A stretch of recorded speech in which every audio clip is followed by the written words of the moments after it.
নারদ মামলায় সমান্তরাল তদন্তের উপর স্থগিতাদেশ জারি করল কলকাতা হাইকোর্ট। 19 তারিখ এই মামলার পরবর্তী শুনানি। ততদিন পর্যন্ত এই স্থগিতাদেশ জারি থাকবে বলে জানিয়েছে প্রধান বিচারপতির ডিভিশন বেঞ্চ। নারদ ফুটেজের সত্যতা যাচাই করতে ফরেনসিক পরীক্ষার নির্দেশ দিয়েছিল হাইকোর্ট। নারদ কর্তা ম্যাথিউ স্যামুয়েলের ল্যাপটপ, পেনড্রাইভ ও মোবাইল পরীক্ষা করা হয় চণ্ডীগড়ের CFSL-এ। সেই রিপোর্টও আজ হাইকোর্টে জমা পড়েছে। প্রধান বিচারপতি জানিয়েছেন, সেই রিপোর্টে কিছু তথ্য উদ্ধার হয়েছে, কিছু তথ্য এখনো উদ্ধার হয়নি। তারপরই সাময়িক স্থগিতাদেশের নির্দেশ দেন। শ্রাবন্তী সাহা আমাদের প্রতিনিধি রয়েছেন এই মুহূর্তে টেলিফোন লাইনে। শ্রাবন্তী, প্রধান বিচারপতি জানিয়ে দিয়েছেন যে এই মুহূর্তে তদন্তের উপর রাজ্যের যে সমান্তরাল তদন্ত চলছিল তার উপর স্থগিতাদেশ জারি হলো। ঠিক কি বললেন তিনি? দেখো, এই ধরনের একটা ইঙ্গিত আগেই পাওয়া গিয়েছিল, যখন গত সপ্তাহে তিনি মামলাটি শুনানির সময় বলেছিলেন যে যখন প্রধান বিচারপতির ডিভিশন বেঞ্চ নারদার উপরে তদন্ত করছে তখন আরেকটা সমান্তরাল তদন্ত কেন, এবং সেই সময় সরকারি আইনজীবীর যুক্তিও তিনি মানতে চাননি।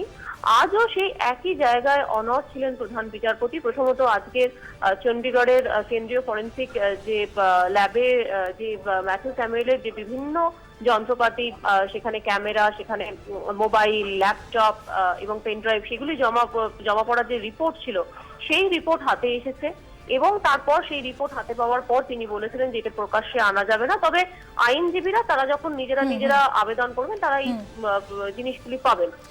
তুমি আমাদের সঙ্গে থাকো, তোমার কাছে ফিরছে এই মুহূর্তে আইনজীবী অরুণাভ ঘোষ রয়েছেন টেলিফোন লাইনে। অরুণাভ বাবু, নারদ মামলায় সমান্তরাল তদন্তের উপর স্থগিতাদেশ জারি করলো কলকাতা হাইকোর্ট। এটা কি রাজ্যের কাছে একটা ধাক্কা, এবং একই সঙ্গে এটা কতটা তাৎপর্যপূর্ণ?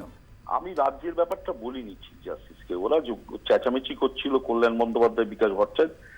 আমি বলেছিলাম, গতবারই বলেছিলাম যে একটা হাইকোর্ট যখন বিচারাধীন একটা মামলা আছে, সুতরাং আপনি আমায় বলুন, আপনি যদি বলেন চিফ জাস্টিসকে, ডিভিশন বেঞ্চ যদি বলে যে লালবাজারে হাজিরা দিতে, আমার মক্কেল এক্ষুনি হাজিরা দেবে। কিন্তু আপনাকে টপকে আজকে যেটা বললাম যে আপনার ওপর তো দেখছি আমি পুলিশ কমিশনার এখন এরও ওপর মানে হাইকোর্টের ওপর, তখন উনি বললেন না, এটা করা যাবে না, ওই প্যারালাল প্রসিডিংস হবে না। তবে আমরা খুশি যে এটা যদি এতদিন বলছিল তো এটা নকল হলে তো আমার মক্কেল স্যামুয়েল তো জেলে চলে যেত আজকে। এটা জেনুইন, সবকটাই জেনুইন। কিছু উদ্ধার করতে পেরেছে, কিছু পারেনি ওর মানে টেকনিক্যাল ফ্লদের জন্য। আমাদের সমস্তটাই জেনুইন এবং আমরা সব জমা রেখেছি, এবং ওই ল্যাপটপ, পেনড্রাইভ এবং ক্যামেরা, এই মানে সেলফোন, সেটা হাইকোর্টে রেজিস্ট্রার জেনারেলের কাছে লক আপে থাকবে, এই মানে ওদের আন্ডারে থাকবে। আর যে রিপোর্টটা পাঠিয়েছে সেটা যারা মামলায় বাদী এবং বিবাদী পক্ষ তারা এটা কপি পাবে, এই আর কি। তবে আমরা খুশি যে এই হ্যারাসমেন্ট থেকে আমার মক্কেল স্যামুয়েল অন্তত কিছুদিন মানে আটকেছে, এবং আমরা দৃঢ় বিশ্বাস যে আমার ক্লায়েন্টও বলেছে যে আমি সত্যি কথা বলবো চিরকালের, এবং ওই স্যামুয়েলের ভিত্তিতে, অভিযোগের ভিত্তির আগে 7-8 জন ভারতবর্ষের সর্বোচ্চ আর্মি অফিসার তারা ফেস করছে এই স্টিং অপারেশনের জন্য, এবং এটা প্রথম নয় ওর।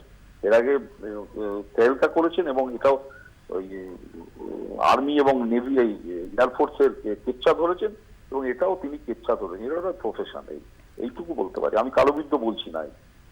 অরুণাভ বাবু, ম্যাথিউ স্যামুয়েল তিনি তো এই মুহূর্তে বিদেশে রয়েছেন, তার কি প্রতিক্রিয়া পাওয়া যাচ্ছে? তিনি এই ব্যাপারে কোনো মাথায় চিন্তা করছেন না। ও অন্য ধাতুর, ও অনেক ফেস করেছে। বলছি তো, আর্মি ওকে, নেভি, এয়ারফোর্স ওকে করেছিল, ঝামেলা করেছিল, ওটা ফেস করেন। এটা তার প্রফেশনের মধ্যে। উনি বলেছেন যে আমি ফেস করব। আমি হাইকোর্টে যখন গেছি, হাইকোর্ট যা রায় মাথায় দেবে তাই নেব। আমি নিজে তো মামলা করিনি, মামলা অন্য লোক করেছে। আমার ইনস্ট্রুমেন্ট গুলো কিনা সত্যি কি মিথ্যা সেটাই আমি জানিয়ে দিয়েছি। উনি বলেছেন যে আমার সমস্ত এক বিন্দু আমি টুকিনি, যা হয়েছে সেটাই ল্যাপটপে আছে, পেন ড্রাইভে আছে এবং মোবাইলে আছে। সুতরাং যে কোনো একটা দেখলেই বোঝা যাবে কোনটা ঠিক। এই আর। অনেক ধন্যবাদ আপনাকে। ম্যাথিউ স্যামুয়েলের আইনজীবী অরুণাভ ঘোষ ছিলেন টেলিফোন লাইনে। নারদ স্টিং কাণ্ডে রাজ্য সরকারের সমান্তরাল তদন্তে অন্তর্বর্তীকালীন স্থগিতাদেশ দিয়েছে কলকাতা হাইকোর্ট। এই রায় ম্যাথিউ স্যামুয়েলের পক্ষে স্বস্তিজনক তো বটেই, অভিযোগে নিরপেক্ষ তদন্তের পক্ষেও যথেষ্ট স্বস্তিজনক। নিরপেক্ষ তদন্ত আটকাতেই সমান্তরাল তদন্তের ব্যবস্থা করেছিল রাজ্য সরকার। প্রতিক্রিয়া ম্যাথিউ স্যামুয়েলের আইনজীবী বিকাশ রঞ্জন ভট্টাচার্যের। ম্যাথিউ স্যামুয়েলের জন্য তো স্বস্তি তো বটেই, এবং স্বস্তি নিরপেক্ষ তদন্তের জন্য। ওরা গোটা নিরপেক্ষ তদন্তটাকেই ব্যর্থ করবার প্রয়াসে এই অপকর্মগুলো করছিলেন। এখন আগামী দিনে কলকাতা হাইকোর্ট থেকে চেক করা হবে যে নিরপেক্ষ তদন্ত কোন পথে হবে। পরের খবরে চোখ রাখবো। বাস কর্মীদের উন্নয়নের নামে লাখ লাখ টাকা তোলা তুলছেন মন্ত্রীর ভাই অভিজিৎ ঘটকের বিরুদ্ধে শ্রমিকদের টাকা আত্মসাতের অভিযোগ আনলেন তৃণমূল বাস শ্রমিক সংগঠনের নেতা রাজু আলুওয়ালিয়া। মন্ত্রীর ভাই তোলা তুলছে, প্রতিবাদ করাতে তৃণমূল কর্মীকেই মারধর ও হুমকি দেওয়া হয়েছে, এমনই অভিযোগ উঠেছে রাজ্যের প্রভাবশালী মন্ত্রী মলয় ঘটকের ভাই অভিজিৎ ঘটকের বিরুদ্ধে। মারধরের প্রতিবাদে মিনিবাস চালানো বন্ধ রাখেন বাস কর্মীরা। ইউনিয়নের লিডার রাজু ওয়ালিয়া, ওর ওপর কাল হামলা হয়েছে, কে বা কারা করেছে আমরা জানি না। অভিযোগ মারাত্মক, আর যিনি অভিযোগ তুলেছেন তিনিও এলাকায় যথেষ্ট প্রভাবশালী। তিনি তৃণমূল কংগ্রেসের শ্রমিক নেতা রাজু আলুওয়ালিয়া। অভিযোগ মলয় ঘটকের ভাই অভিজিৎ ঘটক ও স্থানীয় তৃণমূল নেতা গুরুদাস চট্টোপাধ্যায়ের বিরুদ্ধে। আসানসোল বড় বাস স্ট্যান্ডের তুলাবাজির বিরুদ্ধে আমি কমপ্লেন করেছি। আসানসোল আমাদের শ্রমমন্ত্রী মাননীয় মলয় ঘটকের কাছে কমপ্লেন করেছি। কিছু লোক বাস স্ট্যান্ডে তুলাবাজি করছেন, বড় বাস স্ট্যান্ডে মাল এজেন্টি বাবদ 5 টাকা স্লিপ কুপন দিয়ে 50 টাকা 100 টাকা তুলানি হচ্ছে। শ্রমিকের ফান্ডের টাকা আসানসোল মিনি বাসে প্রায় 21 লাখ টাকা, বড় বাসে প্রায় 1 কোটি টাকা দিয়ে বেশি টাকা। কোনো ব্যাংক অ্যাকাউন্ট নেই, শ্রমিকদের টাকা আজ পর্যন্ত কোনো ব্যাংক অ্যাকাউন্টে জমা হয়নি। কোনো বড় বাসের শ্রমিকদের ওয়েলফেয়ার ফান্ড নেই। অভিযোগ এখানেই শেষ নয়, সিন্ডিকেট রাজ চালাচ্ছে আসানসোলে। যেখানে যাবেন, যেহেতু উনি মন্ত্রী ভাই, উনি যা বলবেন তাই মানুষ মানে নিচ্ছে। আমার কোনো মন্ত্রী, আমার কেউ ভাই মন্ত্রী নাই, আমার কোনো বড় নেতা কোনো অ্যাপ্রোচ নেই। আমি সাধারণ তৃণমূল কংগ্রেস কর্মী, কি সুরক্ষা পাবো না? রাজু আলুওয়ালিয়া জানিয়েছেন অন্যায়ের প্রতিবাদ চলবে। কিন্তু অভিজিৎ ঘটক, গুরুদাস চ্যাটার্জি বা কিছু লোক যেভাবে তুলাবাজি করছে পুরো আসানসোল শিল্পাঞ্চলে, আমার মনে হচ্ছে পশ্চিমবঙ্গ থেকে সব থেকে বড় তুলাবাজি যে রেকর্ড আছে আসানসোল শিল্পাঞ্চলে এরাই চালাচ্ছে। তাদের প্রতি যদি তদন্ত না হয় আমরা বৃহত্তর আন্দোলন নামবো। তার জন্য আমাদের যা করণীয় আছে করবো। আমরা কিন্তু আমাদের জীবনে প্রভাব করি না। অভিজিৎ ঘটক অবশ্য অভিযোগ অস্বীকার করেছেন। সেটা ইউনিয়নের ব্যাপার, ওটা মাননীয় মন্ত্রী নিজে দেখেন। হ্যাঁ, এবং ইউনিয়নের যে ব্যাপার হচ্ছে 5 টাকা করে কালেকশন ইউনিয়নের পক্ষ থেকে করা হয়। আপনারা জানেন যে ইউনিয়নের আপনাদের নতুন অফিস হয়েছে, সেখানে সেই অফিস মেরামতে মানে অফিস তৈরিতে এবং অন্যান্য যে ইউনিয়নের মানে দেখাশোনার ব্যাপার আছে, সেই সব অফিস বিয়ারার্স আছে। উল্টে তার অভিযোগ রাজু আলুওয়ালিয়ার বিরুদ্ধে। আসানসোল তৃণমূলের এই চাপানুতরের মাঝেই বেশ কিছুক্ষণ বাস বন্ধ থাকার পর মিনিবাস পরিষেবা ফের চালু হয়। তবে এই অভিযোগ ঘিরে গোটা আসানসোল জুড়ে শুরু হয়েছে তীব্র চাঞ্চল্য। ব্যুরো রিপোর্ট 24 ঘন্টা। মমতা বন্দ্যোপাধ্যায়ের দৃষ্টি আকর্ষণের জন্য পথ কাটল গ্রামবাসীরা। খারাপ রাস্তার প্রতিবাদে বর্ধমানের কাটোয়ার বীরপুরে রাস্তা কাটা হয়েছে। স্থানীয় বাসিন্দাদের অভিযোগ, কোটি কোটি টাকার টোল ট্যাক্স আদায় হলেও রাস্তা মেরামতি হয় না। নিরীহ গ্রামবাসীরা রাস্তা সারাইয়ের জন্য এলাকার তৃণমূল নেতা থেকে শুরু করে স্থানীয় প্রশাসনের কর্তা ব্যক্তি সবার কাছে দরবার করে বিফল হয়ে রাস্তা কাটলেন। রাস্তা কাটা হলো এমন একটা দিনে যেদিন মুখ্যমন্ত্রী মমতা বন্দ্যোপাধ্যায় বীরভূম থেকে বর্ধমান আসবেন। काटा हलो मुख्यमंत्री दृष्टि आकर्षण रास्ता बहुत खराब है, लॉरी सब जाता है, पत्थर उनके साइकिल में लग जाता है, इसीलिए हम लोग को स्कूल घर भी जाना पड़ता है घूर के। তাদের ছেলে মেয়েরা স্কুলে আসতে পারছে না, তারা ভয়েতে ছেলে মেয়েগুলোকে গরু চড়াতে পারাচ্ছে। আজকে দিদি বা বলতে চাইছে যে ছেলে মেয়েকে স্কুলে পড়ান, সেগুলো পড়াতে পারছে না বা আসতে পারছে না, কারণ একটাই অবস্থা, রাস্তা খারাপের জন্য। আজকে স্কুলে মিড ডে মিল বন্ধ হয়ে গেছে, এই কারণে আমরা রাস্তাটা কাটতে বাধ্য হয়েছি।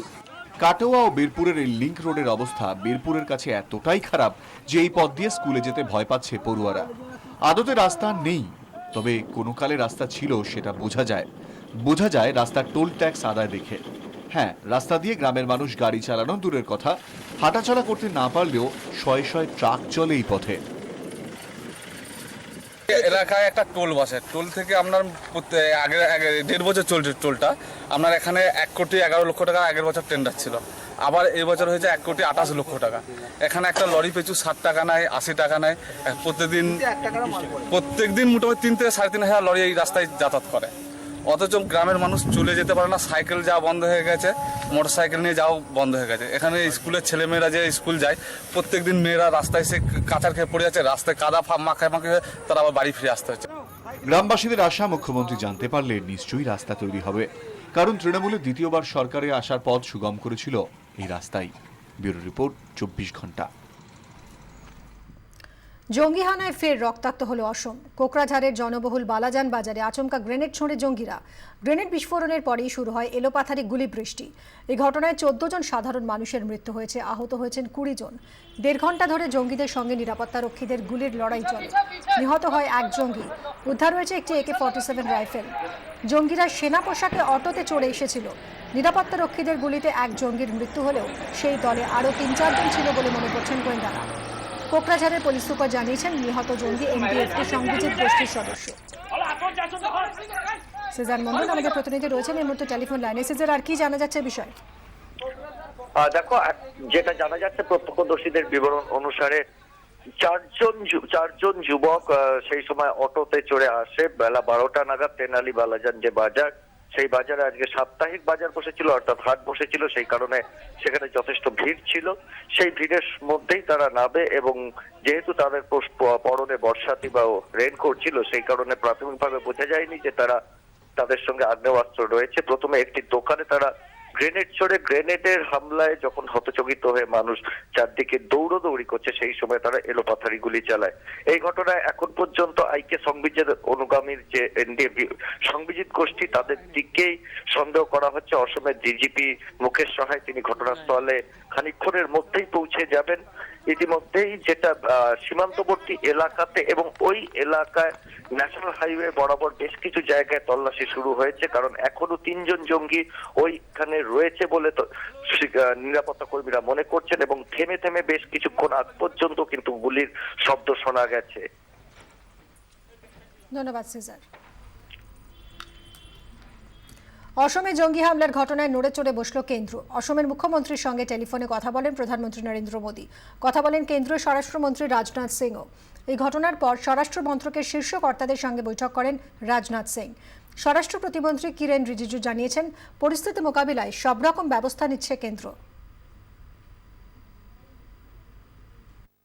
प्रधानमंत्री नरेंद्र मोदी जी ने और माननीय गृह मंत्री राजनाथ सिंह साहब ने भी इस विषय पर हमारा साथ चर्चा किया और खास करके उन्होंने भी दुख व्यक्त किया कि जिन्होंने अपने बलिदान दिया है उस फैमिली के लिए हम लोगों ने कंपेंसेशन के हिसाब से 5 लाख रुपए देने का निर्णय किया और जो इंजर्ड हुआ है उनके लिए 1 लाख का हम लोगों ने ये किया है।